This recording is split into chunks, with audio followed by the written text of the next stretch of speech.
Hey everybody, the Reeswerrel here, and welcome back to more of Phoenix Wright Ace Attorney, Trials and Tribulations. Okay. Boom. Wait a minute. Okay, I'm kind of worried that I've loaded the wrong state. Because this is the exact same as before, but the date's different.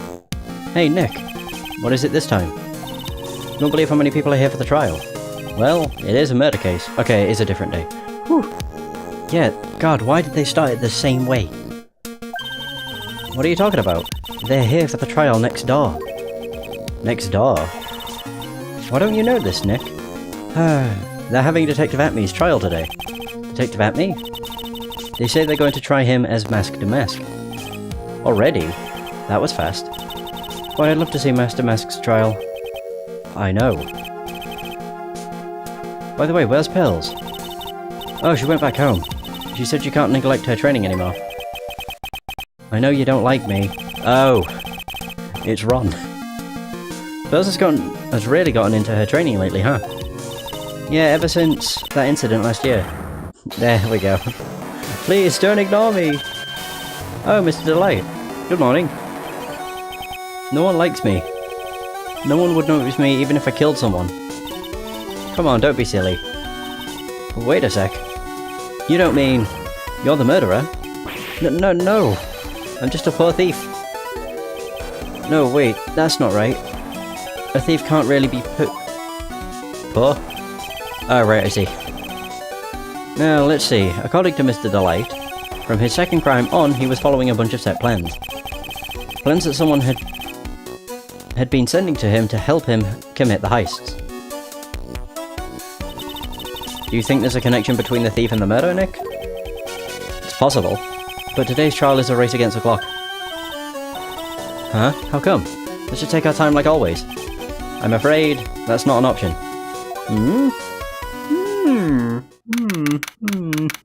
By the way. Courtroom number 6. How many courtrooms do they have? I love how they're all identical too. It's just really nice. Court is now in session for the trial of Mr. Ron Delight. The defense is ready, Your Honor. I'm turning up my volume, Your Honor. You are ready? Preparation is the last refuge of the weak. Damn. Okay, settle down, everyone. Let's begin with your opening statement, Mr. Godo. Godo, even. Godo! He's got the judge in the palm of his hands. Yet again. Ron Delight is simply too young to be sent to war. That's all. I'm afraid I have no idea what that means, Mr. Godo. I keep wanting to call him Godo. Huh, then you need to get out more, Your Honor. Life is war, but that is exactly why you must be more precise in your wording. Oh! That's all my statement means? You understand now, right? Yes, well then. Let me briefly summarize the details of this case. Wow, the judge is taking charge like he knows what's going on for a change. The victim is Kane Bullard, CEO of KB Security. His body was found in a safe at approximately 9 AM on the morning of the 13th. However, the time of death was estimated as 1 AM of the previous day. And that's when our little lost kitten dropped the ball. That little lost kitten is, of course, the defendant. Oh, snap. Very well then, Mr. Godo. Please call your first witness. I never drink more than 17 cups of coffee during any given trial. But the first one is always the best. Mr. Godo, your witness. Okay then, let's hear what the defendant, Mr. Ron Delight, has to say for himself. The defendant? Well, Mr. Wright, does the defense have any objections? Maybe a bit of a disadvantage having the defendant testify, but... I remember when Mia was defending me. She allowed me to testify so she could do the cross-examination. She put a lot of trust in me back then. Hey, it's calling back to the first case. We have no objections, Your Honor. The defense will allow Mr. Mr. Delight, to testify. Huh. You've got guts, Trite. I love how he keeps calling him Trite. Alright then, Mr. Ron Delight, please take the stand. Ooh! Oh, the music. Ba, ba, ba, ba. You did it, didn't you? Yes. What? No. That's not true. Okay, this guy's all over the place. For a moment there, I thought we'd set the record for the shortest trial ever. Well, Mr. Delight already looks plenty guilty with that face he's making. And once he opens his big mouth, he'll probably put the last nail in his own coffin. Very well. Now then, can you tell me something? If you didn't kill Bullard, why did you go to KB Security? Well, that's kinda hard to say. Boy, I wish I could go home. Oh, poor Ronnie. Now then, let's hear some testimony about what happened. Witness, testify. Do it! My visit to KB Security. That evening around 1 AM, I went to see Mr. Bullard in his office at KB Security. The blackmail letter I got, it ordered me to go there. I'd been working for KB Security until a year ago, so I knew where his office was. Wait, that was it? 1 AM, the exact time the murder took place. I'm waiting for the weak get washed away by the tides of fate. The strong drink it up. Just like a nice brew of coffee. It's bitter today, too, just like my destiny. You'd never know that from the way he's chugging it down. Mr. Wright, your cross examination, if you please. You got it. My visit to KB Security. You don't really have much to say. I went to see Mr. Bullard in his office at KB Security. Why? Why did you? I really shouldn't push him too much. 1 AM, huh? You're absolutely sure about that? Yes. That's what my watch said when I was entering the CEO's office. No. Actually, I'm not really sure. My watch was slow, and my internal clock was also a bit. 1 AM, that's the exact time the victim, Mr. Bullard, was murdered, correct? It's too late for a coffee date, that's for sure. The blackmail letter I got ordered me to go there. Pressing on that is probably pertinent to continuing. So, I'm curious if I should... Oh. Working in KB Security until a year ago, so... Yeah, whatever. Actually, no, I will. I'll press this. You used to be a security chief for KB Security, right? Yes, that's right. The security chief? You? And yet, a year ago, you were fired without notice. Revenge for an old grudge. A perfect motive for murder, wouldn't you say? This isn't good. Maybe I should change the subject.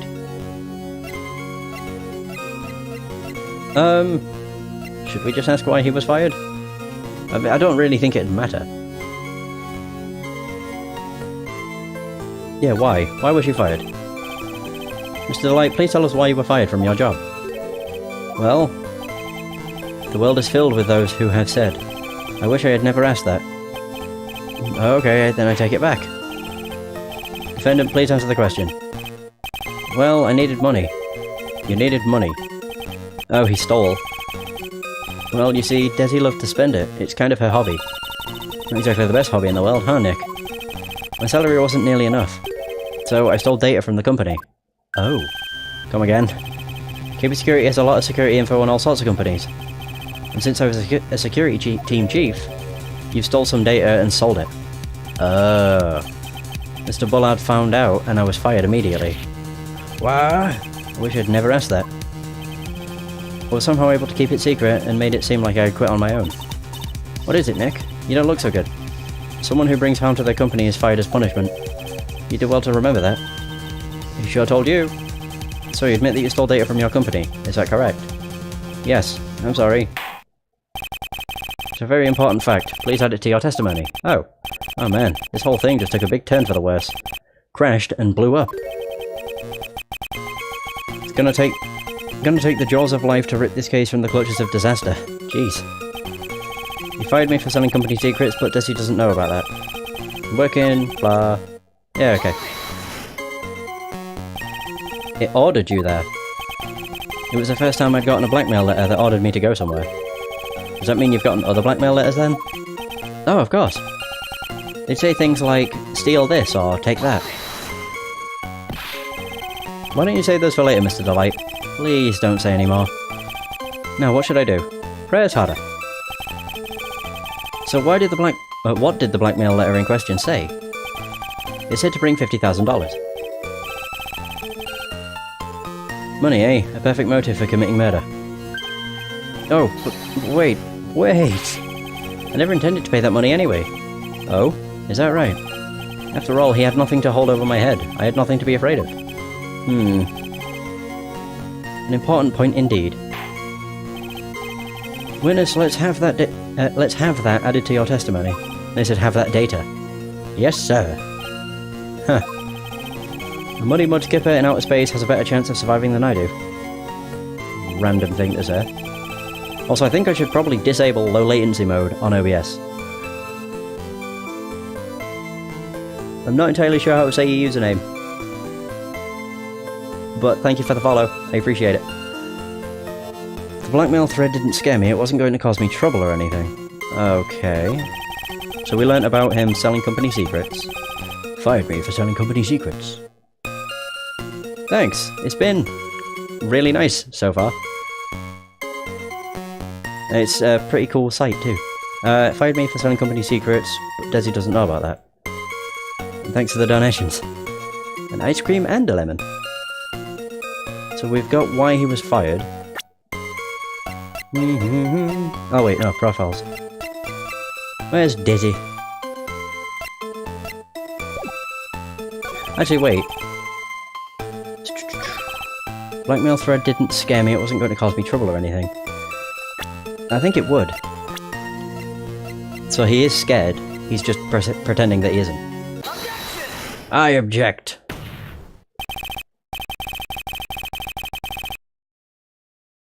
Yeah, that's true. I'll be sure to do it when I have... well, when I'm not streaming myself. More so. Mr. Light, what you said just now doesn't match what you told me yesterday. Huh? What doesn't? I think you must have been scared. Very scared. Of having a certain person find out your secret. Oh, a certain person. His wife. Of course. No, I think I've got it all figured out, to be honest. Or at least, I don't have any questions that come to mind. But thanks for the offer. Miss Desiree Delight, the defendant's wife. But listen to me, my Desi, she really likes money, we know that. Looks like if I just sit back and relax, the fun will end before it truly begins. Goddo! Yes, we know, it was all your wife's fault. What do you mean? Mr. Delight stole company data to pay for his wife's spending habit, for which he was fired. Unable to face his own wife, someone used his dirty little secret to blackmail him. And that is how this murder came about. Oh, great. Everything is falling neatly into place for him. It's like a game of Tetris for Goddo. What a dude. Don't talk about my Desi like that. Oh, you'll be sorry. Ah, Ron, you're a pushover. I mean, how could anybody think he could commit the murder? Have you seen him? Thievery, maybe. Well, it seems that we've learned a great deal of things here so far. What do you think, Nick? Didn't think it was possible to get so thoroughly whipped in just 20 minutes. Clearly there was sufficient motive for murder. He stole data for his wife, and he killed to protect his secret. A family man who cared just a little too much. The motive is clear, let's move on. But it's not, man. What happened at the crime scene at 1 in the morning, Mr. Delight? Come now, tell us. How the hell did his coffee not go everywhere? We're all ears. Oh right, so we have another testimony. I didn't even get to debunk the other. Well, actually, technically I did with Desi's profile. At the CEO's office. So when I entered the office, there was a suspicious shadow there. We actually got to see it, didn't we? Look at me! It's quite obvious, really. Suddenly I was hit on the forehead. After that, I remember being a bit dazed. If I hadn't been wearing that, I would have been killed. When I came to, Mr. Bullard was lying there, dead. Oh, he hid the body, that's right. I was like, I thought he was in the safe. I see, suddenly hit on the forehead, huh? I believe the detective from yesterday provided similar testimony. He said that Mask to Mask struck him on the head from behind. Of course, since Atme turned out to be the culprit himself, that was all a lie. Huh. No one's going to believe a pathetic lie like that. Yeah, I wonder. Zvarie. If only it popped up with that, it would have been perfect. What are you saying? I really was attacked. We'll find out if what you say is true or not during the cross-examination. Got that, Mr. Trite? Don't go easy just because he's your client. Psh, why would I do that? If I see any sign that you are, I'll treat you to another cup of my special blend. Oh, please don't throw it over me. You don't need to worry about that, Mr. Goddo. Jesus, I keep switching between how I say his name. I have faith in Ron. I know he didn't do it. I think. No, it's pretty obvious he didn't. It was at me. Look at me. At the CEO's office. So when I entered the office, there was a suspicious shadow there. Did he say anything? Anything like Zvare? So who was this suspicious shadow? I don't know, it was dark. If there was were a thousand of me, if even one knew, I'd tell you. Trust me. His dodging all of our questions is not helping win his case. Okay, then how was the victim Mr. Bullard at the time? What do you mean by how was he? Was he already dead? Was he still alive?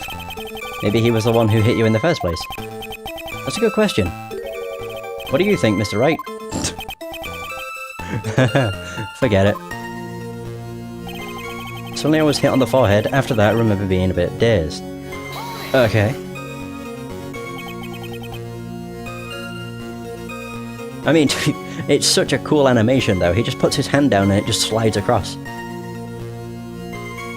So, your forehead? Yes, I was hit on the forehead as soon as I entered the room. Although to be fair, it makes sense, because where the hell would the cups come from? The desks, or whatever they are, that they're stood at, aren't exactly very long. So that you just have somebody stood at the end of it, pouring coffee and just shooing them along. That's an amazing image. It was an amazingly fast and powerful attack. Do you remember anything about who hit you? Well, like I said, it was a fast and powerful hit. So I think I was a little dazed for a while. I don't think Mr. Delight even grasped what you were asking. Yeah, I'd like to show him a fast and powerful attack myself. Maybe that would knock some sense back into him. I love how we've got to the point where we went to beat the shit out of our witness. Our client, not witness. If I hadn't been wearing that, I would have been killed. Wearing what? That? Could you please clarify what you are referring to? Why, my Mask to Mask costume, of course. Oh! Wait just a moment. Mask to Mask? Huh? Oh, did I forget to mention it before? It's me! Just to be on the safe side, I dressed as Mask to Mask. Oh. And then I descended upon the office of the CEO of KB Security. What? Clever. Nick, did you know about this? He never told me this. I don't recall him ever mentioning it to me either. Even I didn't know that. It seems our little friend really loves to keep secrets. I'm sorry, I just never had a chance to mention it up until now. Wait. That's not right. You know how sometimes things just slip your mind? Huh. My 6th cup of coffee is staring up at me coldly. Oh no, I let it go cold! At any rate, we can't ignore this new piece of information. Jesus. Just going all over the place. Witness, please correct your testimony. Ugh. I'd have been killed if I hadn't been wearing my Master Mask costume. Okay. But why? Unless... maybe he dressed as Master Mask because he thought that the blackmail was his identity, because he still thinks he is Mask to Mask. Why were you dressed as Master Mask? Why, because I'm Master Mask, of course. What are you talking about? Master Mask's trial is being held next door. Ah, yes, I guess so. Anyway, at that time, I thought I was being blackmailed over the Mask to Mask issue. There we go. So I thought I should go as him, just to be safe. Oh boy. Let me tell you, it's a real pain to move around with that cape. That's why it took a lot longer than I'd expected. Took a lot longer? What is he talking about? Wait and see, or press harder. Press harder. What do you mean by took a lot longer? Oh, opening the safe, of course. Wait, why did that take longer? Wait. What? My cape got caught in the safe door, you see. This all happened when I was hiding Mr. Bullard's body. What was that? Back up a second. Yes. You were the one that hid the body in the safe? Oh, well, yeah. Inconceivable! He's really not helping himself, is he? Why? Just why? What reason could you have? What were you thinking? I think Ron DeLite might be the only client that does not help the case at all. If anything, he only makes it worse whenever he opens his mouth. Question. Why does someone toss their dirty shorts in the washing machine? What? The answer is simple. Coffee. When they take them off. As usual, I have no idea what you're saying. Do you mean that Mr. DeLite hit the body because he's the murderer? Huh. So you're not as stupid as you look. His metaphor this time was really obscure. That's Gordo. Mr. Wright, you don't mean that you knew about this whole safe business, do you? Well, yes. Why am I the only one not in the loop here? I mean, you found out now. Witness, make sure you add this to the testimony. Yes, sir. Uh-oh. Looks like a storm front is moving in over the fair weather judge. Ah, Christ. I panicked and hid the body in the safe. It took about 10 minutes. Okay. Wait, hang on. I need to check evidence. I don't know if I have anything, to be honest. I've still got all of this case that's not really... Well, you'd think it wouldn't be relevant anymore, but what do I know? Buzzer record. Oh, it can't have taken 10 minutes. Because that went off at 1:02, so it was... Like, literally, it took 2 minutes, if anything. Okay, maybe he knocked into it? I have no idea. You're wrong! Your Honor, could you please take a look at this record? And what might this be? The record for the emergency buzzer that connects the CEO's office to security. If the button in the office is pressed, a security team is supposed to come running. And according to this record, the buzzer was pushed once at 1:02 AM. What? I love how that's used so much throughout this game. What? If Mr. Ron DeLite truly was the murderer, he would have ran as soon as that buzzer sounded. After all, a security guard would have been headed his way. Huh, let's remember who we're dealing with here. He probably had no idea there was security personnel in the building, but he would because he worked there. Up until 1 year ago, my client was working as a chief of security. There's no way he wouldn't have known about them.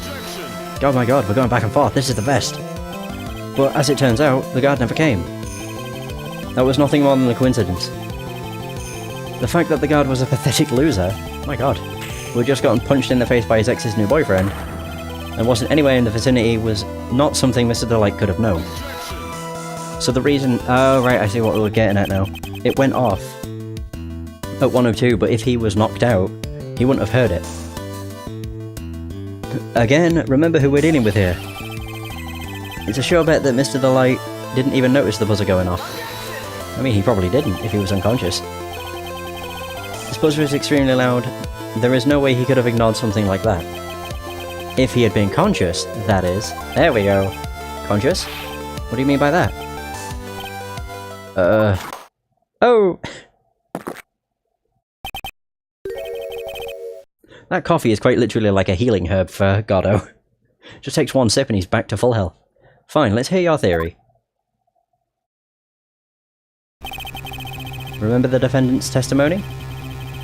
The moment he entered the victim's office, someone attacked him. Mr. DeLite said he felt dazed. I'm willing to wager that he was knocked unconscious for at least a few minutes. Unconscious? So he fainted? That's why Mr. DeLite didn't know that the buzzer had sounded. And that's why he thought he had time to hide the body. So what are you trying to say? Mr. DeLite was knocked out, and the buzzer went off soon afterwards. Now unless my client was able to hit the buzzer while he was unconscious, it can only mean that there was another person in that room. That's right, whoever it was... Wait, whoever it was knocked out. Oh right, I don't know why that didn't make sense to me. Right, whoever it was knocked out Ron DeLite and pressed the buzzer. Yeah, I was reading that like 3 times, I'm like, this doesn't make sense. Order in the court. Mr. Wright, this is objection. This is preposterous. It was this kid. Ron DeLite is the one who killed Kane Bullard. But you're wrong. Then who pressed the buzzer? It was... Man, seeing him stutters strange. The victim, of course, but he was already dead. He pressed the buzzer when the defendant attacked him. He didn't die right away. He must have held on long enough to push that button. He can't have. No fingerprints. So Kane Bullard sounded the buzzer himself. What's your opinion on this, Mr. Wright? I need to prove that the real criminal was there at the scene, but how? Can I prove that it wasn't Kane Bullard who sounded the buzzer? I can prove it. Yeah, of course. You present the buzzer. It has no fingerprints on it. I'm hoping that's in the description of it. The defence's opinion is this, Your Honor. This piece of evidence proves that it wasn't the victim who sounded the buzzer. Up, there it is. There are no fingerprints on it. Boom! I believe this is the piece of incontrovertible evidence you were looking for. The emergency buzzer. Is there some kind of clue on it? Absolutely not. Hey, come on now. At least give some thought to what you say before opening your mouth. The fact that there are absolutely no clues is itself the clue. Now I'm the one who's clueless. This button has no fingerprints on it. If Mr. Bullard had really pressed it himself, naturally he would have left his fingerprints behind. Oh! Objection! Rhonda Light obviously wiped them off. He was unconscious.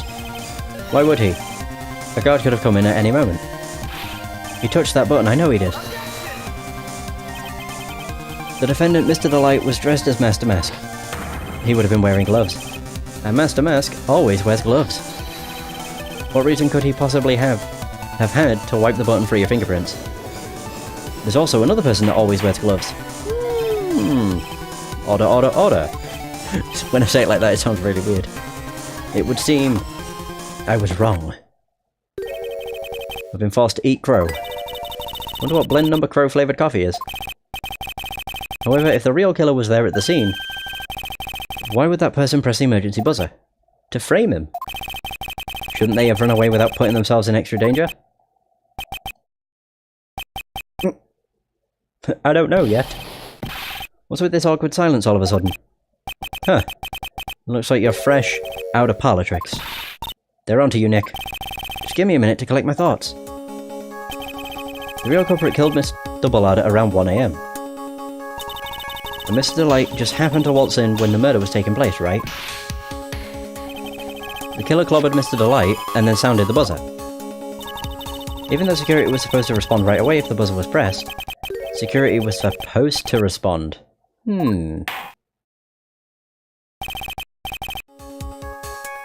Time's up, Mr. Wright. Let's hear what you have to say. Very well then. Ho-ho! You got some guts. I like that in an opponent. Why did the real killer sound the emergency buzzer? Okay, so to find out what it did. Yeah, sure. Big red button, what'd it do? They didn't mean to. Call a security guard. The killer knew that if they pressed that button, a guard would come running. And that was exactly what they wanted. Do you mean to say the killer called the guard on purpose? Yes. Although as it turned out, he never showed up. Because he was getting his clock cleaned at the time. Huh. What a touching story. You're saying the killer had a change of heart and called the guard to turn himself in? No, to frame. They always never get it. No, I'm not. When that buzzer sounded, there were 3 people in our office. The victim, Kane Bullard, who was already dead. The defendant, Rhonda Light, who was out cold. And the murderer. The third person, the real killer. I wonder how many people would not be able to tell who that was. Even from the silhouette, it's incredibly obvious. Hypothetically, yes. Now then. In this situation, if the real killer made an escape, what would happen? The only ones left in the room would be the victim and Rhonda Light. And if any security guards came running in at that time, they would think that I was the murderer. Yes, that was precisely the real killer's objective. To frame Rhonda Light for the murder. Oh! It's always something. Like he took his time to take a drink and then spit it out. What a waste of coffee. Order, order, order. It would seem... How many? Oh my god, I lost count. I've been made to eat my words once again. Actually, you've been made to do a spit take with a cup of coffee. But Mr. Wright, who was it? Who was it that tried to frame me? Wait. Wait a second. I'm the one and only Master Mask. So... Nick, you mean the real killer is... We're gonna drag that person in here right now. But who is it? I don't have any solid proof yet, but think about it. The real killer knew Mr. Delight's identity. And they also knew that he had been called to KB security that night. So the killer used him to execute a well-crafted plan to murder Kane Bullard. Now then, let's hear your accusation, Mr. Wright. Who was it that framed Mr. Ron Delight for the murder of Kane Bullard? Pretty obvious, although I do want to see this. Goddo. Who is shrouded in mystery. Right, anyway. It's at me! Luke at me! There we go. Detective Luke at me. He's the only one who could have done it. Ace Detective. Luke at me.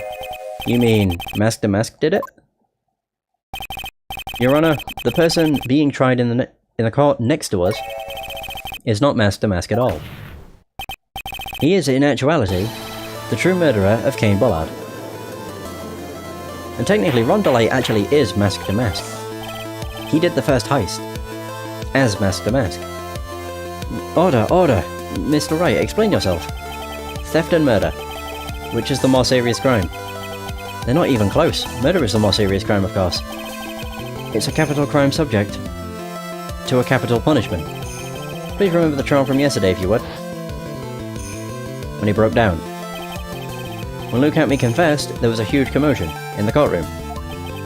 Of course, a famous detective was unmasked as, well, as Master Mask. Instead of being convicted of murder, he was found guilty of grand larceny. That was his true objective all along. To be found guilty, Master Mask had the perfect alibi for when the murder took place.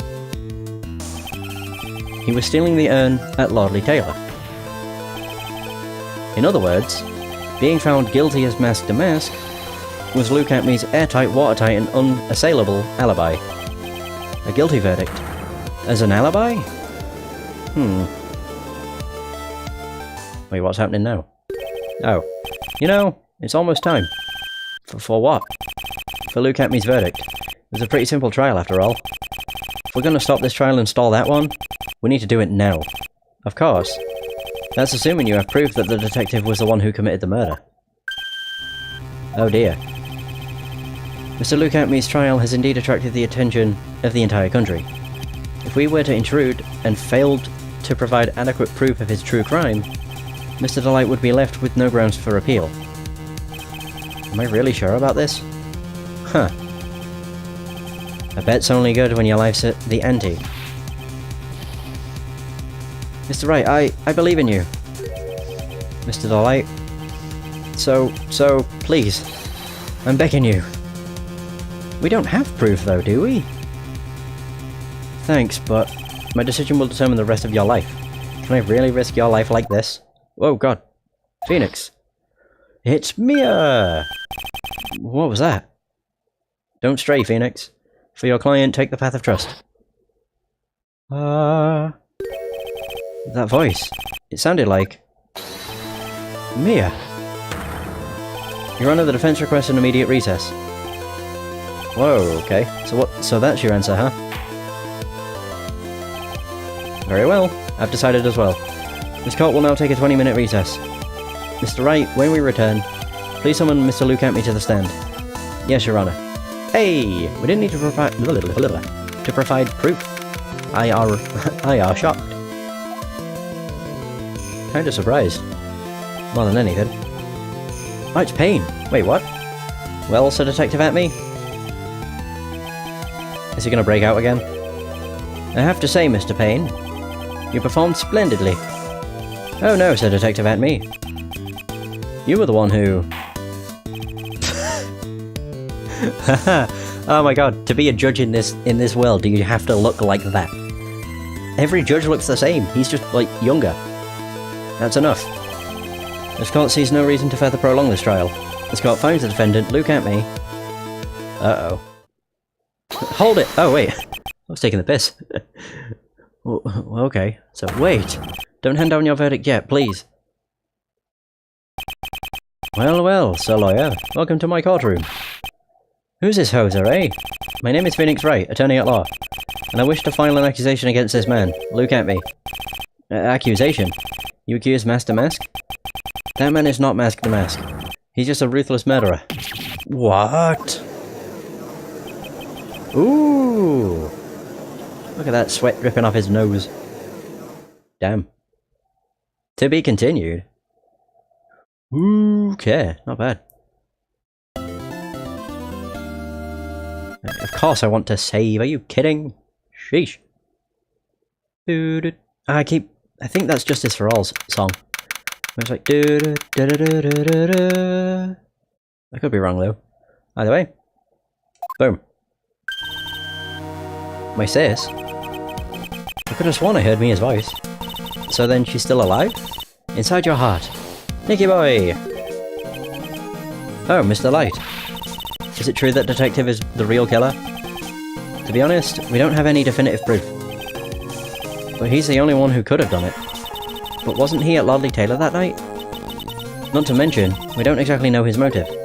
I mean, why would Detective Atme want to kill Kane Bullard?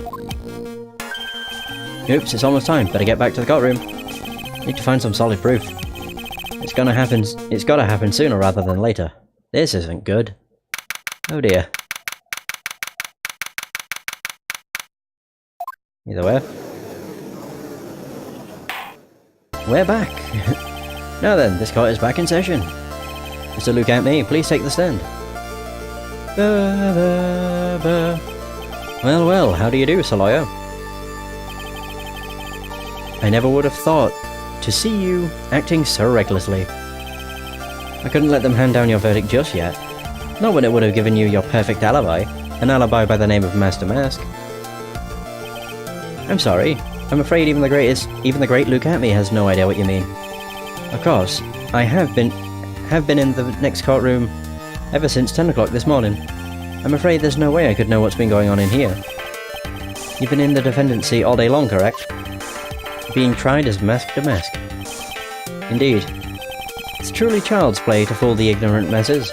Not only did the poor fools ask me to protect their valuables, they even gave me a generous reward upon returning their own property to them. Take this red diamond ring that sparkles upon my divine finger, for example. So you continue to insist that you are, in fact, Master Mask. Also... Hold up. He did say red diamond ring, didn't he? Where was it? I can't remember. Ron's testimony. No. Shoot, there was something specifically. Oh wow. Tear of Eminon. God, I can't remember what it's under, but it does mention a red diamond. No, that's Tear of Eminon. Crap, where the hell was it? There was definitely something. That's it. The red diamond ring. If you don't want your true identity revealed to the world, come to KB Security at 1 AM on October 12th and bring $50,000. If you don't, I'll take that red diamond you received the other day instead. There we go. So that does confirm that he is the one that's been blackmailing him, not Kane. Right, anyway, back to the actual trial. Of course.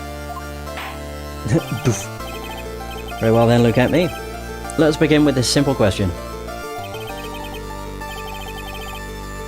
On October 12th at 1 AM, Kane Bullard was murdered. Where were you at that time?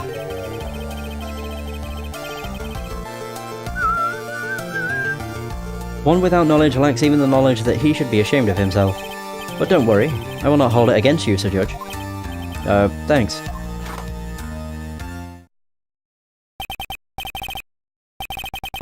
Alright, Mr. Atme, the night of the murder. Speak. Ah. We're listening. As you wish, Sir Prosecutor. So it's his testimony now. Okay. The alibi. So, I was stealing the urn as mask to mask just as I announced I would. I had more than enough time to prepare. It was a pathetically easy job.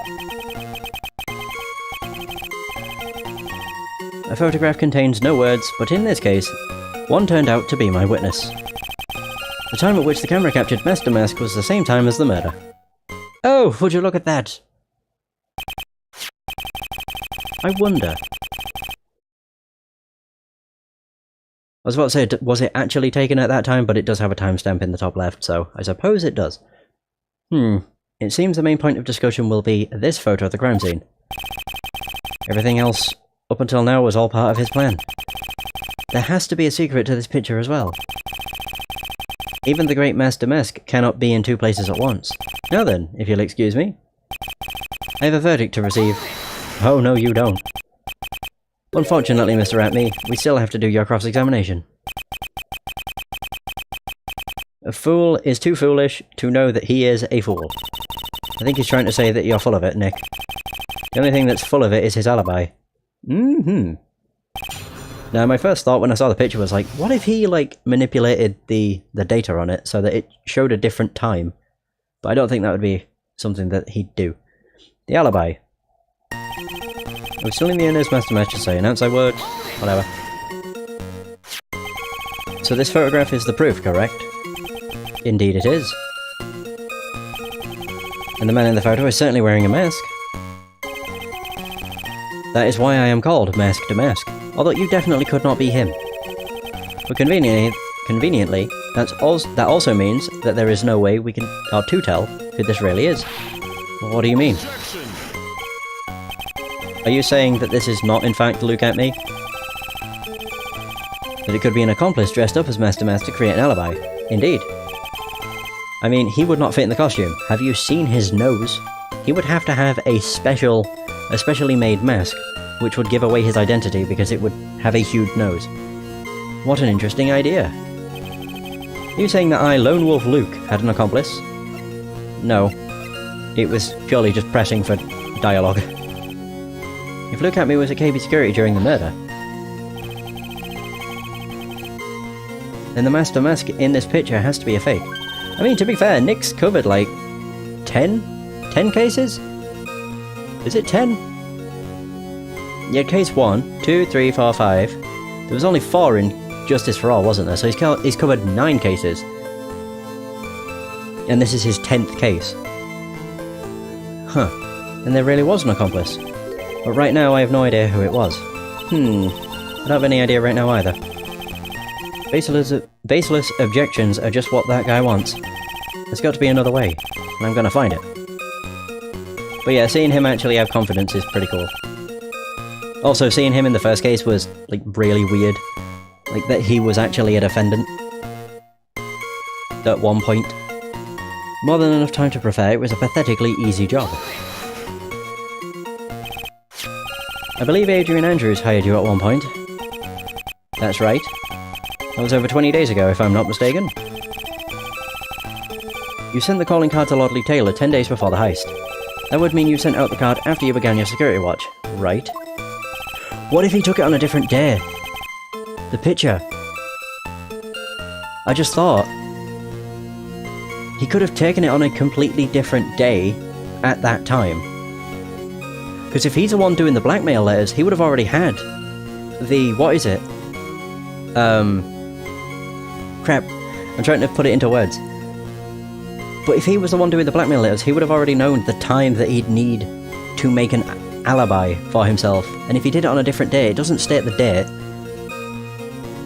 Okay. I'm getting all excited because I like coming up with theories. Even if they aren't correct, but it's still fun.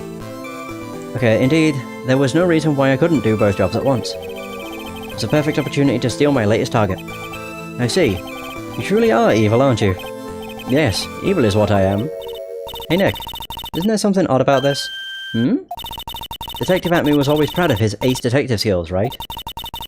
But if the urn was stolen from Lolly Taylor while he was the only one watching it... he'd have no way to maintain his perfect ace detective persona. You know, that's true. It is kind of odd. He's got a twin! Photograph contains no words, but in this case, no... Wait, one turned out to be my witness. So by photograph, you mean this piece of evidence, here. Is that correct? Indeed it is. That it is. Oh, that is it. The very thing that proves I committed the crime. The very thing that proves you committed the crime. When you think about it, it's really odd. You say that almost... almost as if you had this picture taken on purpose. You were simply caught by the very camera that he had set up.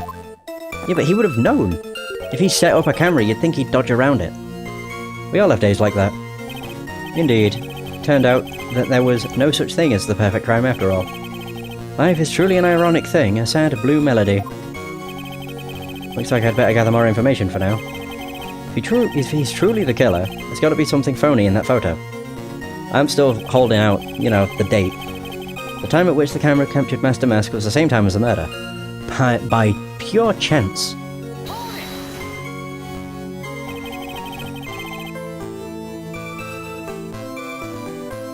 About the camera that took this photograph. Does it have a date? Oh, come now. It's all too clear what you're thinking. Huh? You think I altered the timestamp on the photograph, don't you? I don't, actually. I do think the date's false, though. Or doesn't match. I'm afraid that's impossible.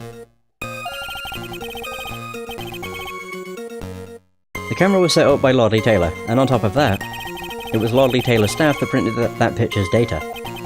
Unfortunately for the defense, there's no way that picture could have been altered. I see. Looks like I'd better find something else that could be suspicious. So this alibi is false? It has to be, or he couldn't have killed Mr. Bullard at KB Security. But I'm not really spotting anything unusual. There are two possibilities. Either the Master Mask in the photo is a fake, or the photo itself is. The photo. Stealing the honest Master Mask just as I announced I would. Oh right, so we're back to this. Okay, it said I needed more evidence to press on this. So... I mean, this is kind of pointing out that the photo's the phony thing. So by photograph, you mean this piece of evidence here, is that correct? Can I skip through this? Oh. Indeed it is. That is it, the very thing that proves I committed the crime. The very thing that proves you committed the crime. Surely even you understand by now.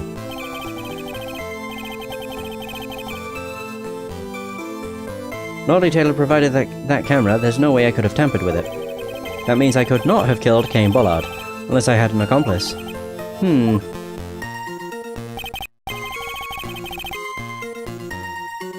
Come on, think long and hard about that night. The basement warehouse, and this picture that supposedly catches it. It's got to be here. Isn't there something funny about this picture? You bet your ass there is. Are you implying that this picture is a fake?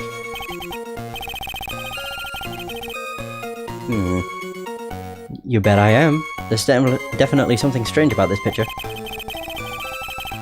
We took a look around the basement warehouse that night, before the theft took place. And there's something in this photo that doesn't match my memory of that night. I think I know what he's pointing out. Yeah. Very well, then let's hear what you have to say. What about this photograph do you find funny?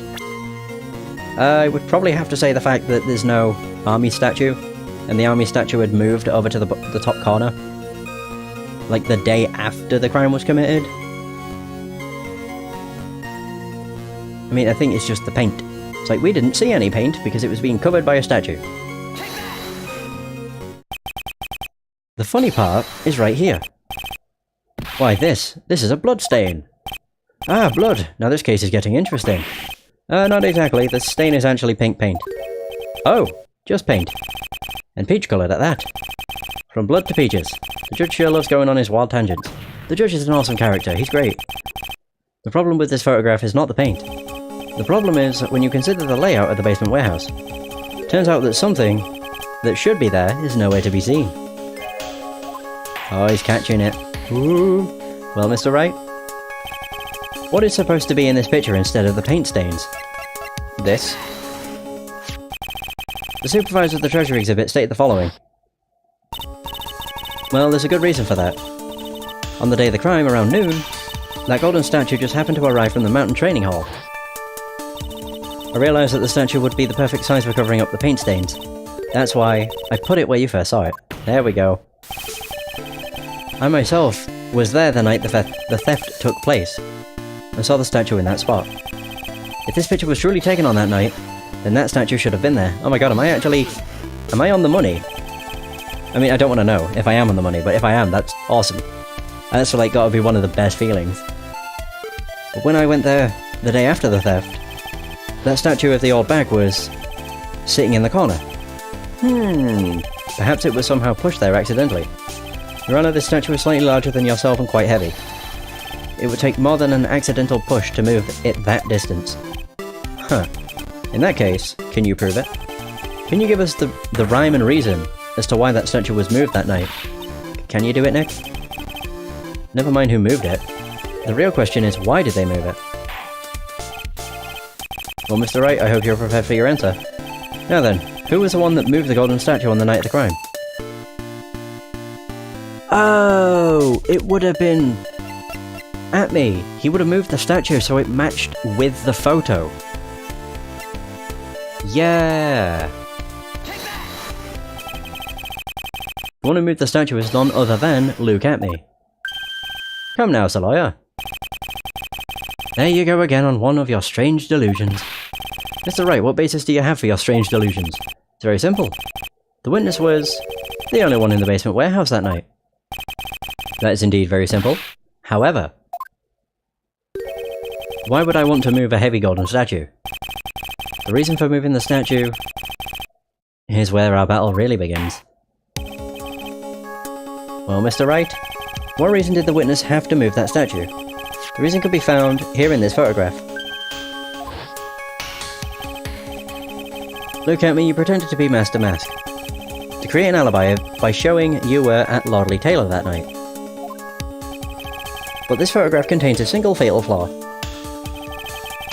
If the statue had been there, your lie would be exposed like cheap film at a drugstore. That is why you moved the statue. A single fatal flaw. Interesting. Interesting theory. Please enlighten us. Just where in this picture does this lie exist? I mean, I don't... I mean, the time. Oh wait, it's not... The time's not wrong, it's more the fact he moved the statue, so at the time it would have... I don't really know. Maybe it was on the day. Oh, so my theory's out the window. There. I hope that works. Naturally, the lie in this photo is the timestamp. What do you mean? I'll tell you exactly what I mean. On the night in question, Luke Atme went to KB Security and murdered Kane Bullard. Therefore, it's obvious. It would have been impossible for him to have been at Lordley Taylor at this time. Oh, it would have been then. I'm like going between my theory and then jumping off of it. It's like, no, it can't be. Oh, it could be. But what does that have to do with the statue being moved? Remember, if you will, Your Honor. When was this statue placed beside the warehouse door? Well, the statue was taken down to the warehouse on the day of the crime. And it was placed there in order to cover up the paint. Exactly. Oh, right, I see. So that night, if the statue wasn't... Look at me, had already decided on the time when he was going to kill the victim. And so, in order to create an alibi for that time, he took this picture days before the murder took place. What the... Of course, the statue hadn't been brought down to the basement warehouse yet. Ah!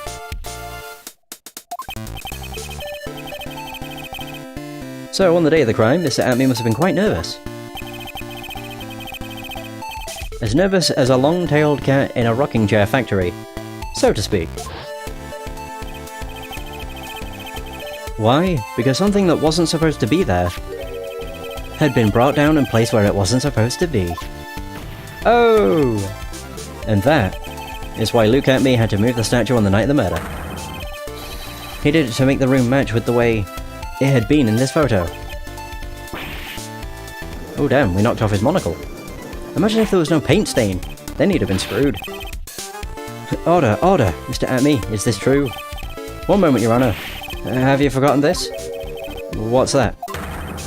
The data for the basement warehouse computer. According to this, the camera did indeed go off on the night of the crime. It's true that the camera had been set up by the Lordly Taylor staff. However, the program used to manage that data was yours. That alone would have allowed you to tamper with the data. Ah!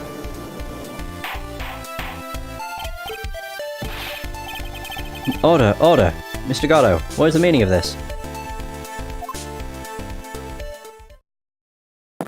Oliver just has a sip. Delicious. Gatto, I warned you about making me wait. Now put that coffee down. My 11th cup. I promised to drink no more than 17 during a trial. Which means I'm still good to the last drop. However, the defense has a very good point. A good point?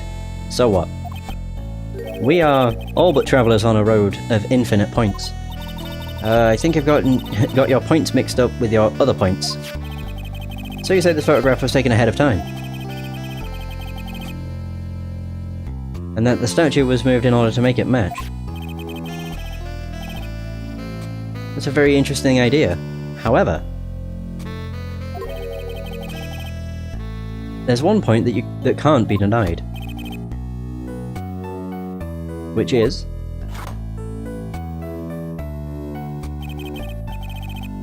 that it's only a possibility. Men that are trapped by the chains of maybe, can never reach their dreams. That's very true. No way. Don't fall for that, Your Honor. Hey, Mr. Damask. It's actually Atme. Yes? If there's no funny business in your actions as Master Mask, there should be no problem with you telling us your strategy. So let's hear it. Yes, please provide this court with your testimony. About your plan to steal the Sacred Urn. Oh! The Sacred Urn heist. I first received the request from Lordly Taylor about 20 days ago. The urn was placed in a box in Zvari. It was then sent to the warehouse. Hence, I was actually unable to see the urn for myself until the day of the crime. I knew it was an extremely valuable treasure, so I sent my card 10 days beforehand.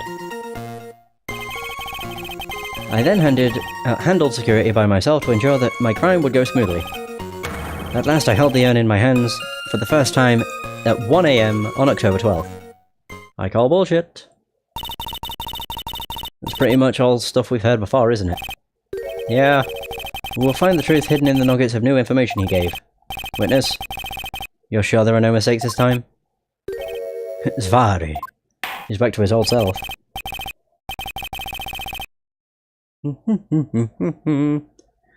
Very well then, Mr. Wright, you may begin your cross-examination. Hooray! My favourite point. The Sacred Urn heist. I first received a request from Lordly Taylor about 20 days ago. You must have got the urn by Miss Adrian Andrews, is that right? The very same. Indeed, it seemed that they had heard of my Svarkling reputation. I see Miss Andrews is still attracting the weirdos. You better watch out too, Maya. The urn was placed in a box, and Zvari... It was then sent to the warehouse. You mean this box? The very same! Yes, that pathetic box. Lady Andrews was especially taken with that urn. And she wouldn't let anyone into the storeroom, not even me. Interesting new tidbit. Hence I was actually unable to see the urn for myself until the day of the crime.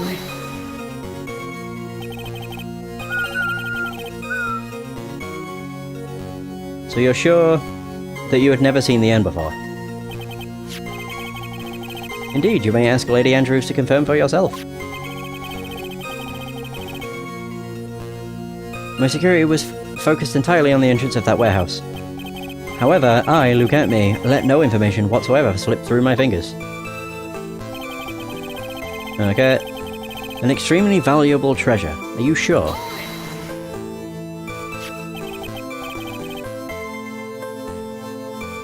You mean this calling card? That's right. That is, without a doubt, my calling card. I guess Mr. Delight didn't make this after all.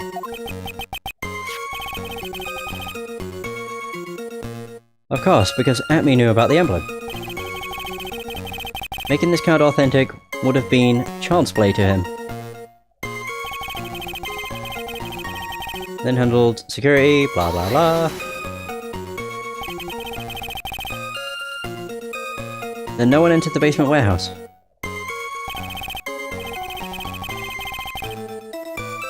Unfortunately, there were many different treasures being taken there.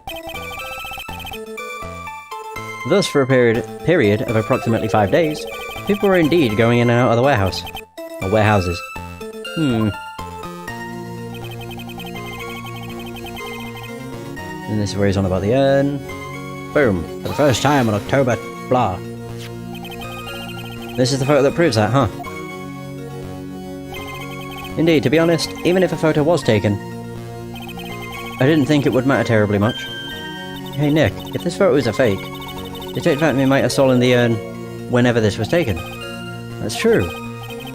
You know, he's been saying that he never saw the urn until that night.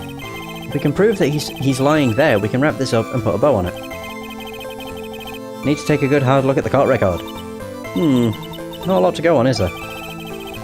That detective's been covering his tracks. There's only one thing we need to prove in this cross-examination. That he took this photo well before the actual night of the crime. Alright then, how do we do that? There's one thing that Atme stated very clearly. That he had never seen the urn before he stole it. We need to prove that he's lying. You got it.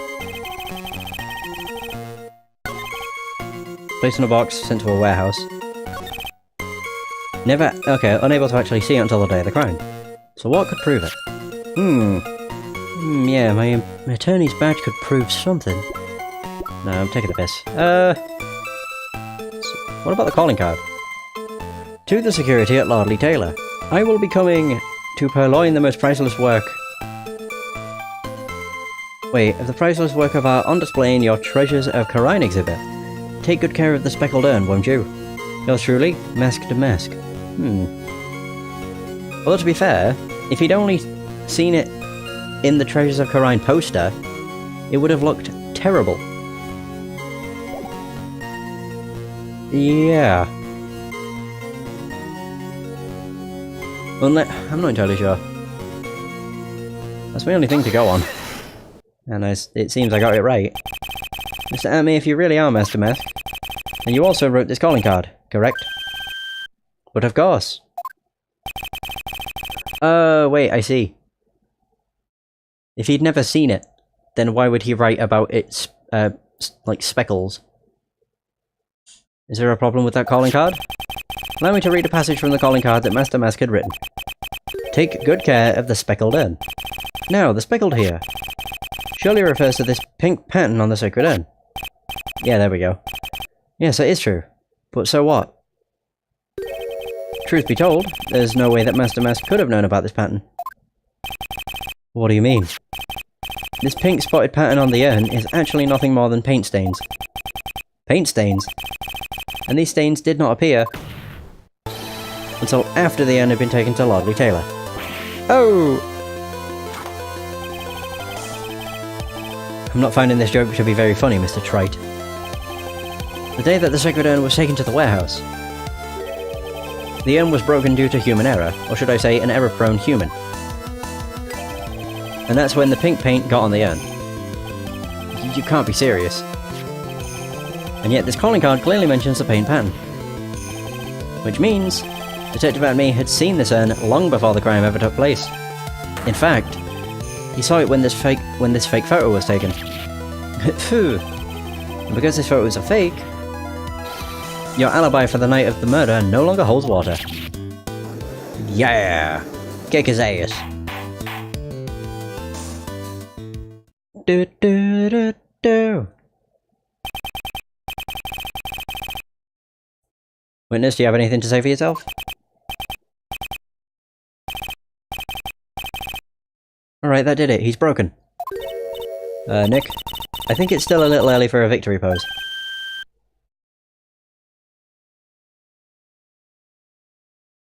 Huh? Oh my god, he didn't drink. It's so sad. No one has any conviction these days. Conviction, you say? Yesterday, we all decided unanimously that this man was Master Mask. And now, we're calling him a murderer.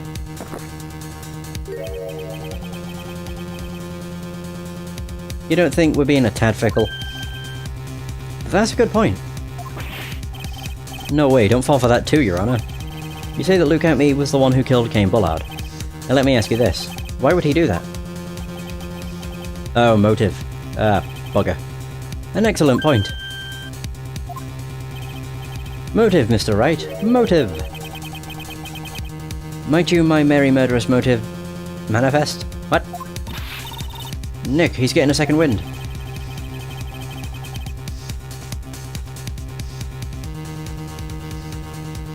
If he prepared an alibi and pinned his crime on Rhonda Light, as you say, he must have had a very strong motive for murder. The only one with any motive we've seen is Rhonda Light. Wait up. Hang on. My only thing was that— no, it wouldn't have been. No, never mind. That's just completely gone. I was thinking that the blackmail was actually sent to Cain Bullard, but I don't think it was. And I thought that he killed him for the ring, but that's a really stupid motive. Isn't that right, Detective?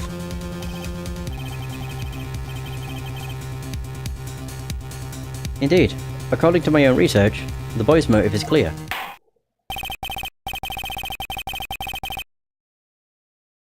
Without a motive, it's nearly impossible to prove guilt in a murder case. Now then, maybe you can enlighten us to what the defendant's motives were. Thank you, Sir Oldtimer. Jeez. They're doing everything they can to make Ron look suspicious. Despite our lack of hard information, this may be our only chance.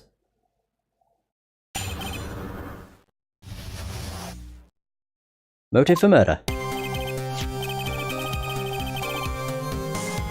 I, Luke Atme, had no point of contact with the victim whatsoever. Cain Bullard decided to investigate Master Mask and simply mistook who he was. It was Mr. Bullard who wrote the blackmail letter and sent it to Mr. Rhonda Light. I keep saying it didn't. Because of what he's wearing on his hand, he has screwed himself. And it was again Mr. Bullard who harbored a grudge against Mr. Light for his betrayal.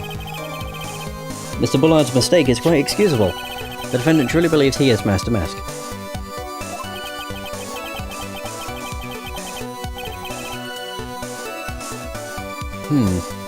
That is why Mr. Delight saw it fit to kill Cain Bullard. Truly a tragedy. Yeah, okay. So the victim, Cain Bullard, blackmailed the defendant. This is the blackmail letter found in the defendant's apartment. A handwriting test confirms that Mr. Bullard was indeed the one who wrote the letter. Wait, what? Really? No way.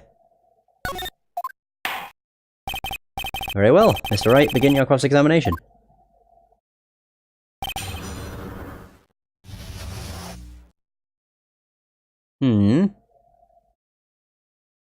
Okay, so motive for murder. I'm confused. I still think it's a blackmail letter. I might as well— I'll just press everything. I don't really care. And who in the world is going to prove that? I will.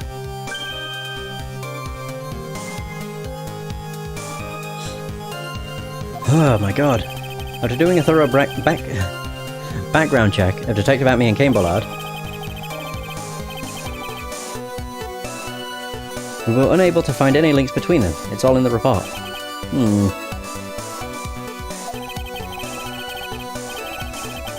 Perhaps they were connected through their work. They were both in security or something? I have no idea what it said. I pressed the A button too quick. Nope. That was blunt. In any case, the only one with a motive was Mr. Delight. Okay. Mistook. That's right, mistook. From the Old Norse mistaka, meaning to take an error. That wasn't what I meant. Just who did the victim mistake Master Mask to be? Why, the answer is obvious. Rhonda Light, of course. Well, I'd like to just wipe that smug look off this guy's face. I'm not pressing harder on any. I know what I want to present. Oop. Yeah, I do. It's just a matter of I want to press everything because it's cool dialogue. I'll hold off from pressing him further for now. That's fine, please continue with your testimony. Oh, we're looking forward to one of his long-winded stories. Mr. Bullard, who wrote the blackmail letter and sent it to Rhonda Light. See, that is just something I don't believe. You mean this blackmail letter right here? I kind of like lost my wind for a sec then. It says bring $50,000. And the handwriting is, without a doubt, the victim's. There's no mistake. We have an official report to prove it. But I don't see an addressee on this letter anywhere. An addressee? This letter was discovered in Rhonda Light's apartment. And Mr. Delight did show up at the designated place and time. The fact that there is no addressee is irrelevant. Unless... I wonder. What's up, Nick? I just had a thought. What if that blackmail letter wasn't meant for Mr. Delight? I was thinking that... Yet the red diamond is actually what Atme's wearing. Wait, blackmail... Oh, so this would turn it all on its head. Okay. Whoa, do you have any evidence of that? For some reason, I just can't shake the feeling that there's something not quite right about this blackmail letter. I mean, it mentions his ring, we know this. Well, everyone, are you quite satisfied?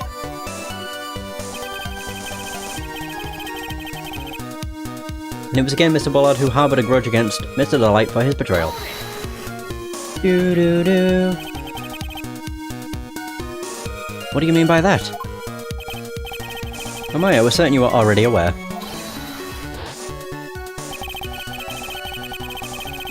KP Security has a lot of security info on all sorts of companies. Oh right, yeah. And since I was a security team chief, I stole data from the company and sold it.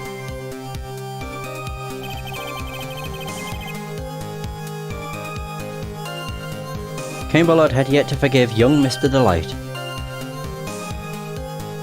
Doo-doo. Which is why he sent in that letter upon mistakenly believing he was the thief. Here was a file that we discovered in Mr. Bullard's office. Evidence that Mr. Bullard was receiving money through his blackmail. However, isn't this a bit odd? Why did the defendant pay Mr. Bullard the money, even though he wasn't actually Master Mask? On that point, there was an unfortunate bit of chance. Truly believes he's Master Mask.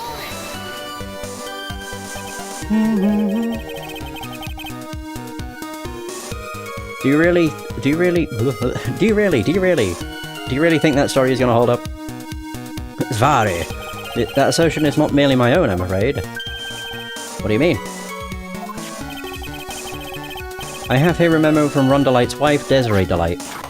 Oh. Ronnie thinks he's Master Mask. Don't you feel sorry for him? Please don't think too badly of him. Okay.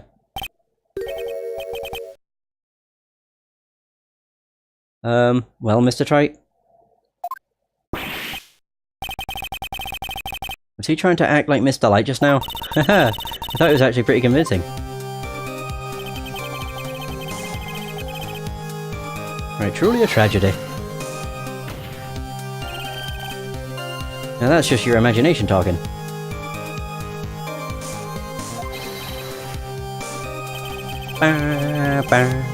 Come now, Solaya. I'm afraid imagination isn't the right word for it.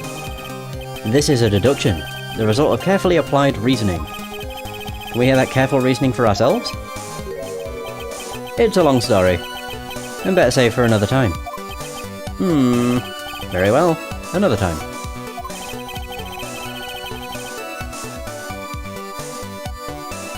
Those so-called long stories aren't usually all that long. At least not in my experience. So you're going to try to connect Detective Atme to Mr. Bullard, right? Yeah, that's right. Hopefully it won't require surgery either. Oh my god. In that case, you'll have to talk about the blackmail. That's true. Was that blackmail letter really intended for Ron? Since we don't have enough information, you should press him for more testimony. Maybe I'll be able to shake some contradictions loose that way. No, I don't need to. I only pressed because I wanted more info. Right there, and there. Oh, I was pressing Y to bring up the menu. Right, there it is. So if we check it... Yeah, I'll take that red diamond you received the other day. You're wrong. Mind if I ask you a few questions, Detective Atme? But of course. Well, if it's just a few, I guess it's alright. When you said that this letter was addressed to Ron Delight, I couldn't help but notice one major contradiction. Contradiction? I don't know where a walking contradiction like you gets off saying things like that. You'll want to talk. At times like these, men are made to express themselves with their fists. Why don't you show us what you got there, Junior? Indeed, time to man up, Mr. Wright. Why are they ganging up on us? Show us a contradicting evidence in the content of the blackmail letter. Oh, I don't know. Is it to do with this? The newspaper? It's about the first heist. The Tear of Eminon? The gem and the thief. Priceless. No.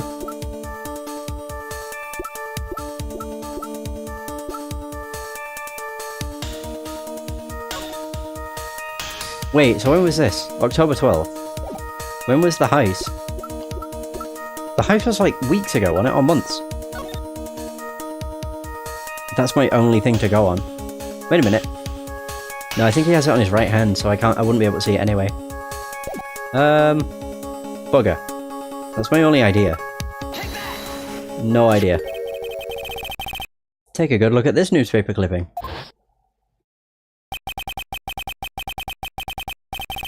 It contains a picture of...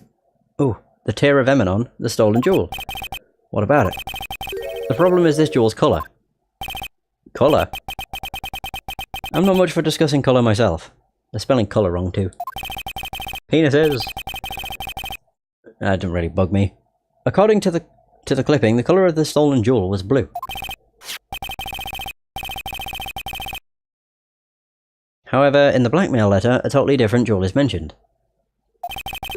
I'll take that red diamond you received the other day. Red? Which means, the red diamond described in the blackmail letter is not the Tear of Eminon that Master Mass stole at all. Oh! Of course. And your point is, Mr. Trite? So you're trying to say that this blackmail letter was intended for someone else? That is what you're trying to say, right, Trite? That is what you're trying to say, right, Mr. Wright? Well, that is what you're trying to say, right, Nick? Yes. How many times could he be... This is who Cain Bullard was actually blackmailing. Oh. Naturally, it was you, Detective Atme. Well, he's sweating, so he must be on the money. Do you have some sort of basis for that claim? You've been personally involved in every single Master Mass case. And in the last case, you recovered what was stolen. And received a jewel as your reward. A jewel? Probably the one wrapped, conspicuously around your finger. That red diamond ring. Does he actually have a proper breakdown? I can't remember. That is the diamond referred to in the letter, which means that Cain Bullard wrote that letter in order to blackmail you. Ah! Order in the court. Order, I say. Oh, Jesus.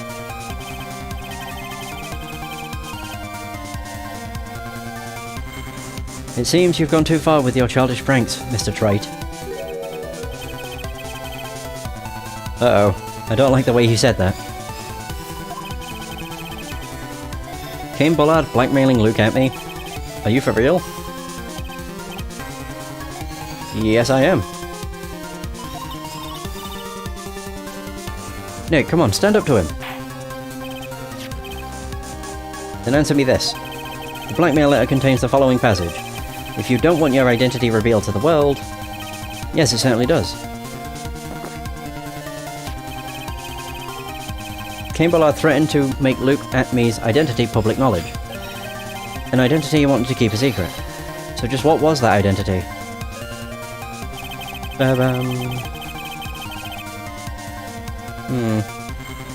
Atmey killed Cain Bullard because he was afraid of his secret becoming known. What was the identity he wanted to keep secret? Is what it all comes down to, Nick. The identity that Luke Atmey wanted so desperately keep secret is his identity as an ace detective, master mask, a blackmailer. Wait. Oh! Yeah, because Ron started receiving heist plans. Blackmailer. I'd completely forgot about that. Luke Atmey was a blackmailer. The blackmailer becomes blackmailed. Hey now, isn't that a little different from what you've been saying? You said that Cain Bullard was the one blackmailing Luke Atmey. Are you saying that Atmey was blackmailing someone else on top of that? Ugh, you have to admit, that does sound a little odd. It's not odd, it's the only thing that makes any sense. Cain Bullard was blackmailing Luke Atmey. But Rhonda Light was also being blackmailed by a certain someone. So did you start to receive blackmail letters starting after this incident? Yes, just a few days after the Tyr of Emanon heist. After that I started getting the plans in the mail. I received plans from some very kind person. Incredibly detailed plans. Detailed plans. In which case, that would mean that Rhonda Light was actually Master Mask. That's what we are claiming. Someone else came up with the plans and had Mr. Delight steal his targets for him. And that someone was none other than Luke Atmey. Hot damn. Silence! Uh-oh. Breakdown incoming! Now I see, it's all becoming clear. Waiting for that Zvari.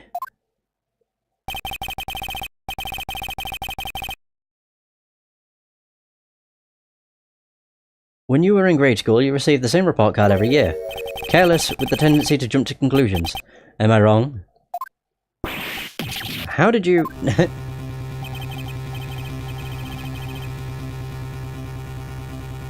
You say that I, Luke Atmey, was blackmailing Rhonda Light. In which case, I would naturally know all about his relation to Master Mask. Well, yes. Rhonda Light started receiving plans from his second crime onward, correct? Which means, I learned of his identity when he committed that first crime. Good point. You certainly couldn't have blackmailed him otherwise.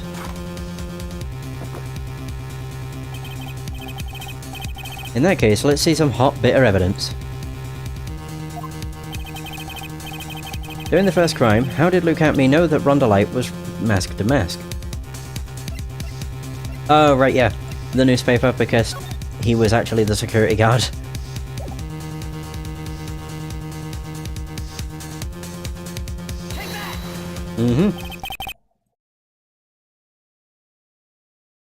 I think I see it. See what?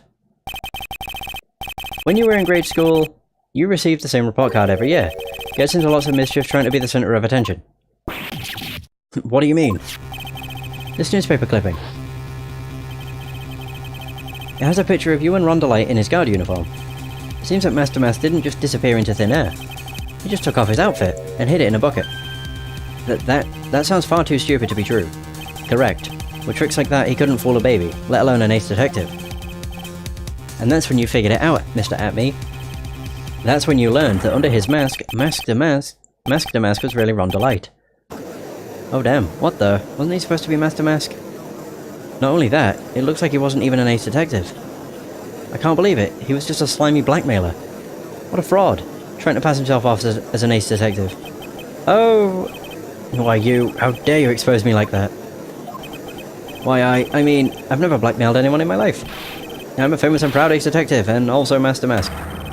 Why can't you understand that? Oh god, he's gone into denial. Poor guy. I'm afraid you are neither a proud thief nor an ace detective.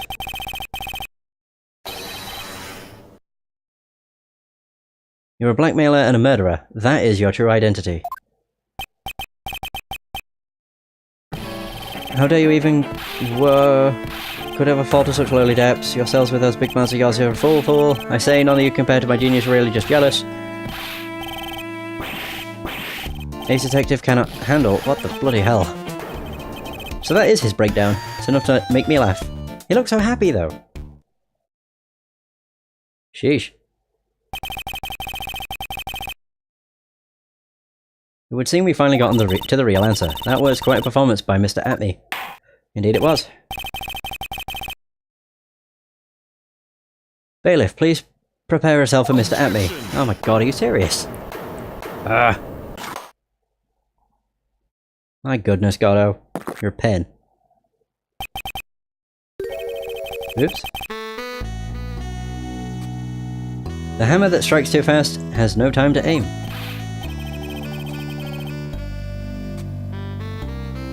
What do you mean? I'm already prepared to deliver my sentence. Definitely. Start to go into denial. But I'm an ace detective and Master Mask. Allow me to say one thing. I will be the one to judge. You don't get much more in your face than that. It appears that your claws weren't quite sharp enough, Mr. Wright. Where do you... It's true that you've proven a lot of things. Things like Luke Atme was a filthy blackmailer. And that he wasn't at Lordly Taylor the night of the murder. That's right, that's why he's the one who killed Mr. Bull. But...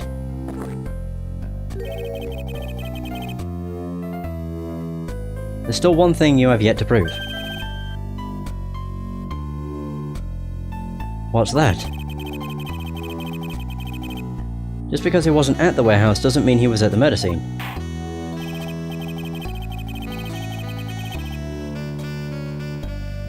Therefore, if you can't prove that this pitiful excuse for a man was at KB Security, then I don't see how a verdict can be delivered. No way! Ah, dear.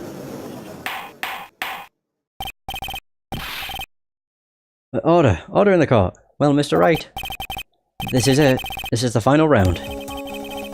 Got to prove that Atme was at Mr. Bullard's office on that night. But, can you really prove that? That's long enough. Mr. Wright, I want to hear your answer. That night, Luke Atme was at KB Security, and the defense can't prove it. There is nothing. The only thing we got was that Ron said he saw a silhouette. So yeah, we can't prove it right now. I can't prove it. Just as I thought. Oh man, the audience are really going crazy. But if we hear more of Detective Atme's testimony... Unfortunately, that's as far as you go, Mr. Wright. What do you mean? I won't allow for any more testimony. That's what I mean. What? Have you forgotten? Luke Atme is here after we interrupted his own trial. And you have failed to prove that he committed the murder. I think it's time for this witness to return to his own trial. And face his guilty verdict as Master Mask. But no!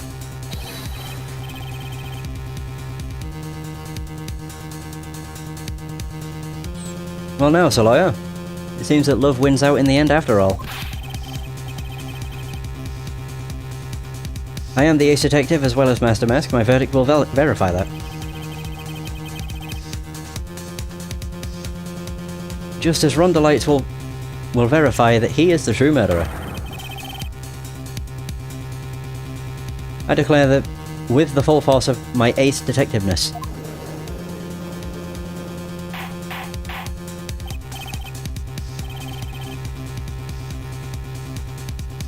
Order, order in the court, that's enough deliberation over this witness. I can't believe this. At this rate, Ron is... screwed. Don't give up now, Nick. We still have tomorrow, we can look for more evidence, and by then it'll be too late. Because Atme will have already gotten his verdict. Double jeopardy. One of the basic rules of any court of law. Double jeopardy? Should a defendant be tried and found innocent in court, that defendant cannot be tried again for the same crime. This is a fundamental rule of all courts. And it applies to this witness as much as it applies to anyone else. Mr. Amy will be found guilty in a matter of minutes. Guilty as master mask, which means he will be innocent as far as the murder of Cain Bullard is concerned. No way. Bro! The fact that you were unable to prove Mr. Amy's guilt of the crime here means that he will never again be tried as Cain Bullard's murderer. Oh, God, that's not good.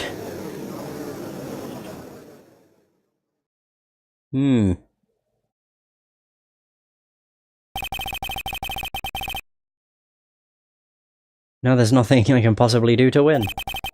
Even if Ron is proclaimed to be innocent, the real killer, Luke at me, will go free. No! You have cross-examined every statement the witness has made here today. And as long as there is no more testimony, I'm afraid I have to declare that there will be no further questioning of this witness. Are there any objections? Oh dear.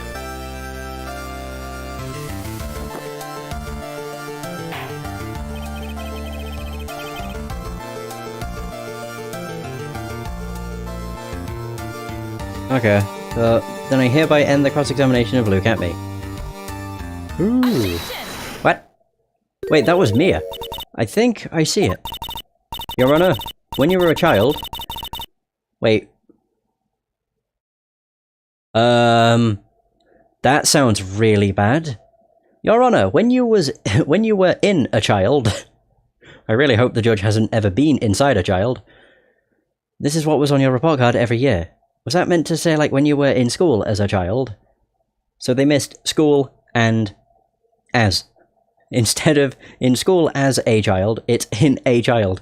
Oh no. Has poor hearing and often makes mistakes as a result. How did you? Oh my god. Phoenix, raise your head up high. Oh no. Yeah, I never noticed. Then reading it out loud, I'm just like, wait a minute. When you was in a child. How did they miss that? Oh no. Raise your head up high, Phoenix. Have you forgotten what I used to tell you? A lawyer is someone who smiles no matter how bad it gets. Oh! I've just recovered my hit points. That voice. No way. Hey! Looks like Maya summoned Mia. Long time no see, Phoenix. Mia?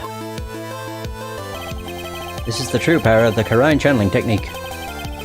I know that it's really Maya who's standing before me. But right now she's my mentor, Mia Fey. Now, let's do this. But there's nothing more we can do, Mia. He was up fast. It just, ding! Without any more testimony, I can't cross-examine. Not yet. The testimony's not over yet. But what do you mean? Your Honor, just now you said something very interesting. You have cross-examined every statement the witness has made here today. Yes, that's true, but... Unfortunately, Your Honor, you're forgetting something. Earlier, after the last cross-examination, this witness made a number of remarks. No, Sir Lawyer, seems that love wins out in the end after all. I am the ace detective. As well as Master Mask, my verdict will verify that. Just as Ron Delights will verify that he is a true murderer. I declare that with the full force of my ace detectiveness.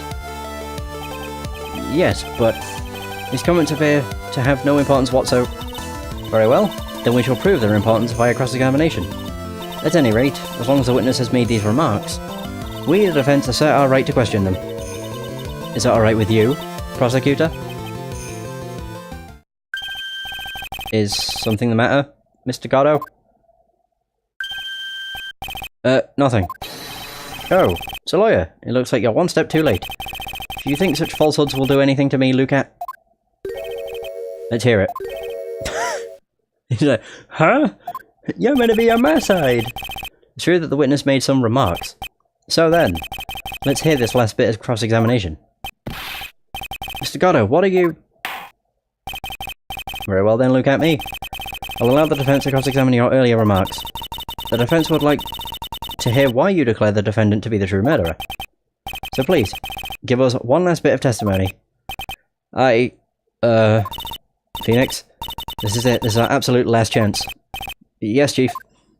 This actually is.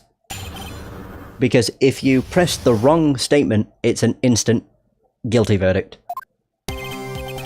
Indeed, it's true that I was not at Lottie Taylor. I had to leave to see about another vitally important job request. I had known about the date beforehand, so I had this photograph readied. My brilliant deduction was what informed me that the true culprit was Rhonda Light.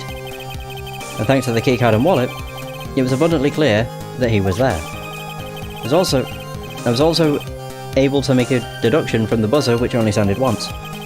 The button did not have any fingerprints on it. Why? The victim would have left prints if he sounded it, which means the killer sounded it. Mr. Light was wearing his Master Mask outfit, which is why he left no prints. Hang on. How does he know?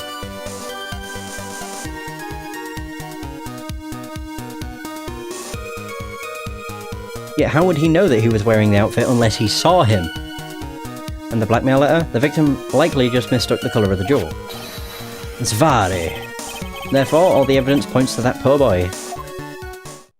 Yeah, and I'm pretty sure he actually said he was wearing the costume when we was doing the trial earlier. In which case, Luke Atme was actually in the courtroom next door. So he wouldn't have a clue, unless, as I say, he saw him. This testimony actually seems to hold up pretty well. The witness's earlier remarks do not appear to have been hastily prepared. All of his points have been explained, and none of them seem to contradict anything. But of course. But, how did you know about the emergency buzzer? The police investigation documents went directly through me. And I always look over all the documents. It's elementary! Sir Watson? Sir Lawyer. Are you going to make even more trouble for us now, Sir Lawyer? I didn't call him trite for once. I'll not allow any of your usual shenanigans, Mr. Wright. Yes, Your Honour. We cannot postpone Luke Atme's trial any longer.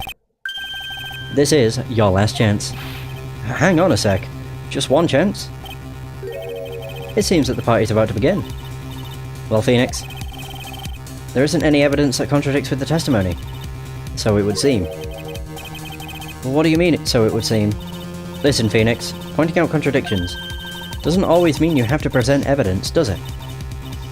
At any rate, this is our last chance. If you can't point out a case-breaking contradiction, you lose. That's all there is to it.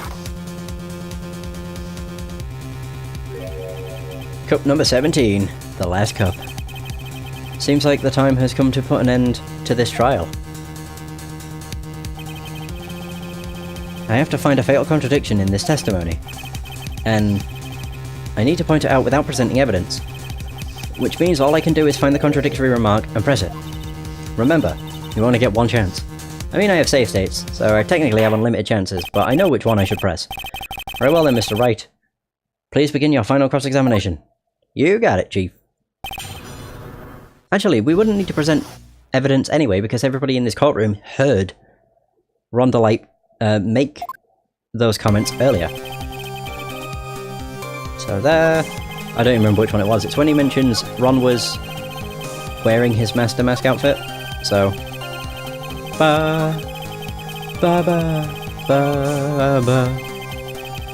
Deduction from the buzzer, which only sounded once. The buttons did not have any fingerprints on it. Why? The victim would have left prints if he sounded it, which means the killer sounded it. Mr. Delight was wearing his Master Mask outfit, which was why he left no prints. Press. I really hope that was the right one. Music went down. That's a good sign. Mr. Atme, about this last remark. Excuse me. You still don't get it, do you? Trite. This isn't the time to be pressing the witness on every little statement. I'm afraid you're the one who still doesn't get it, Mr. Godot. What? Mr. Atme, it seems you have finally admitted that you were in the CEO's office on the night of the murder. Now, how can you say that? Let's review your testimony, shall we, Mr. Atme? The bun did not have any fingerprints on it. Why? Mr. Delight was wearing his Master Mask outfit, is that correct? Indeed. That's what I said. My deductions are absolutely foolproof. How could you have known? More like your deductions prove that you're a fool. I'm sorry. Whatever do you mean? For some reason, I'm starting to get really thirsty. When exactly did we learn? There we go. The fact that Rondalite was dressed as Master Mask when he went to the scene of the crime? That was, it was just a few hours ago. Back when my sixth cup was looking at me with a cold stare. Huh? Oh, did I forget to mention it before? I'm sorry, I just never had a chance to mention it up until now. There we go. Wah, wah, wah. That's right, the defendant had yet to tell anyone else this fact before this morning. Therefore, the only people who should know this are those who have been watching this trial. Do you understand now, Detective Atme? There is no way that you should have known about that. Oh! Nice. You're in the next courtroom being tried as Master Mask. So then, enlighten us. Just how did you know about that piece of information? Well... Come on, this detective must have known about it. He probably had plenty of chances to find out beforehand. Even we didn't know, so doubt it. And it's those chances that I want to discuss next. That night, Mr. Delight was wearing his Master Mask outfit. There is one and only one way for Detective Atme to have found that out. Only one? One way, you say? Please remember, if you will, Mr. Delight's testimony. Is it going to mention a silhouette? There we go. When he entered the office, there was a suspicious shadow there. Zvari. For a second, my client witnessed the real killer. But Mr. Delight never saw him. There's no way to tell whether or not the real killer was Luke Atme. Goddo, you're just grasping at straws, man. It's with that statement that I'll turn this case on its head. Just what are you implying? Mr. Delight saw the real killer, correct? Now, if you'll turn that statement around, it stands to follow that the real killer had also seen Ron Delight. Impossible. Oh. I don't know why it's like fading in as if to say, dun dun dun, you never would have guessed. Detective Atme, you saw Master Mask at the murder scene that night.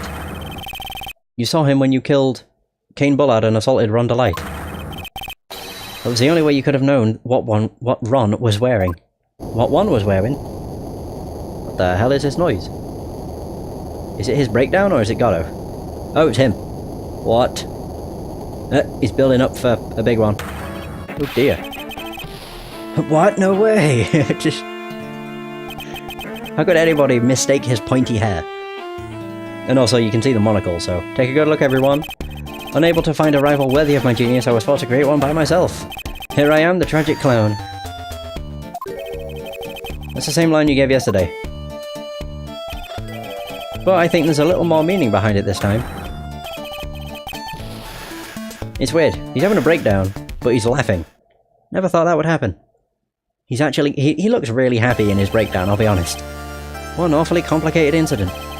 Kane Bullard was blackmailing Luke Atme, who was in turn blackmailing Ron Delight. And upon killing his blackmailer, Luke Atme tried to frame Ron Delight. He then claimed to be guilty as Master Mask in order to escape his true crime. And to that end, he came up with this plan. To use the double jeopardy rule when making an alibi. Oh my god, Ron. At any rate, it would seem we finally found the truth. Excuse me?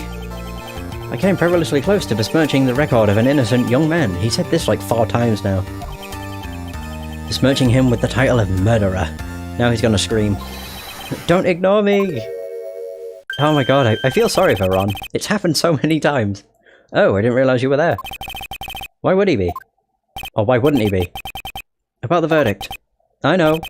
You never committed any murder. That's right, I'm so glad you understand that. But... I really am Master Mask. Huh? So, thanks to that trial yesterday, I'm innocent now, right? What was it you said? Double jeopardy? Now that you mention it... I've been careless. Careless? What do you think, Mia? As the defendant says, the rule of double jeopardy is absolute. A defendant can never be tried twice for a crime in which he was once found innocent. Then, Master Mask is really innocent. For now. It would seem so. For now. Ooh. Now then, this court finds the defendant. Boom! Boom! Yeah! Holy crap, that was one hell of a trial. It was ridiculous. Boy, this is really lucky. Wait, that isn't so good after all. You see, the thing is, I still am Master Mask after all. My goodness. Double jeopardy. Hey! Hey, it's Mia. You did it, Nick. Thanks, Mia. It's been a long time, hasn't it?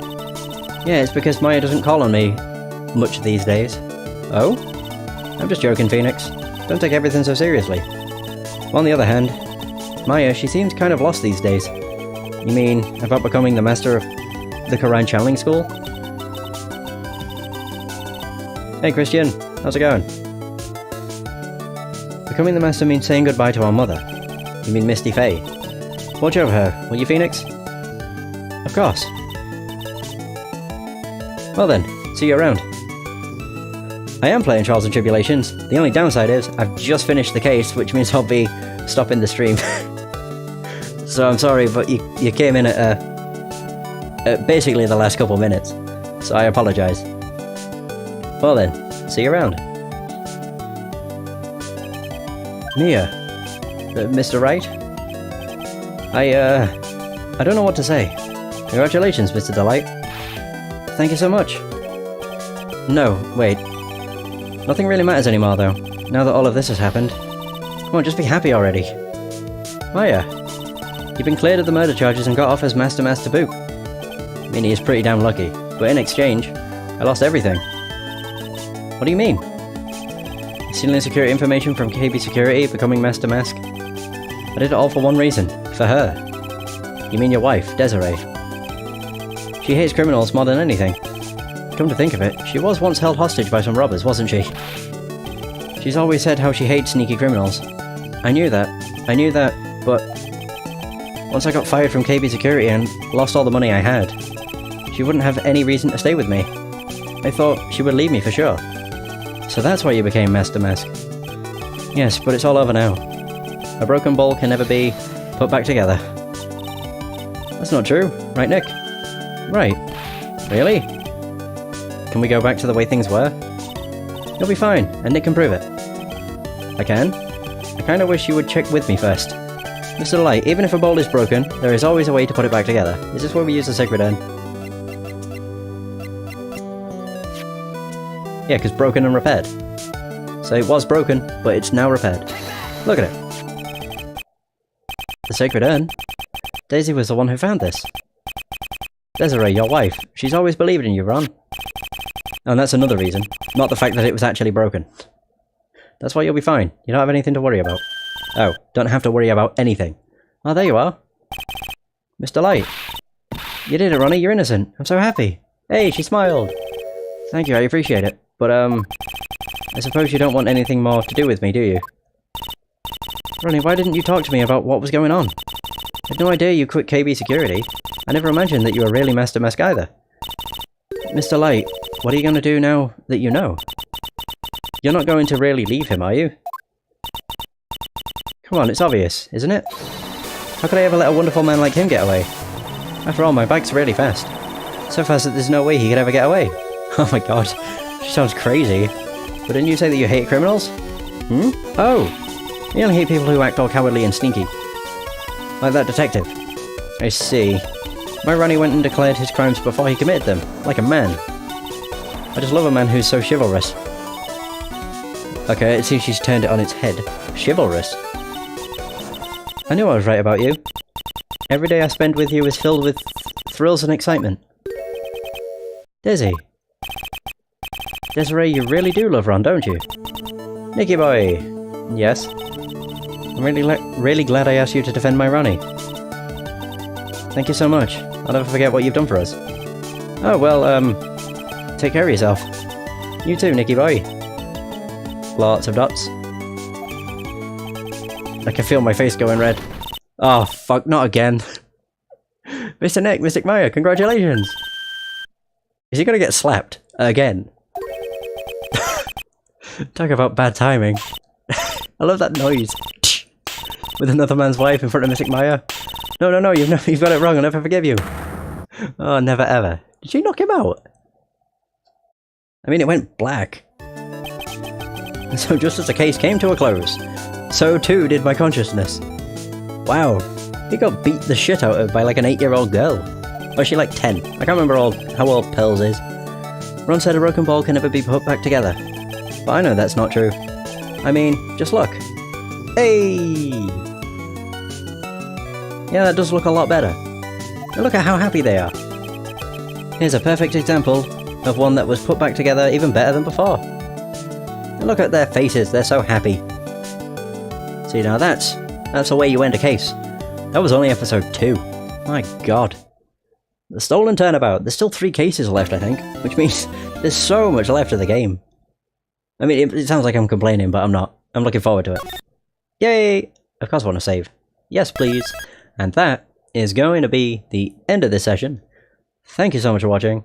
I hope you have enjoyed. And until next time, take care.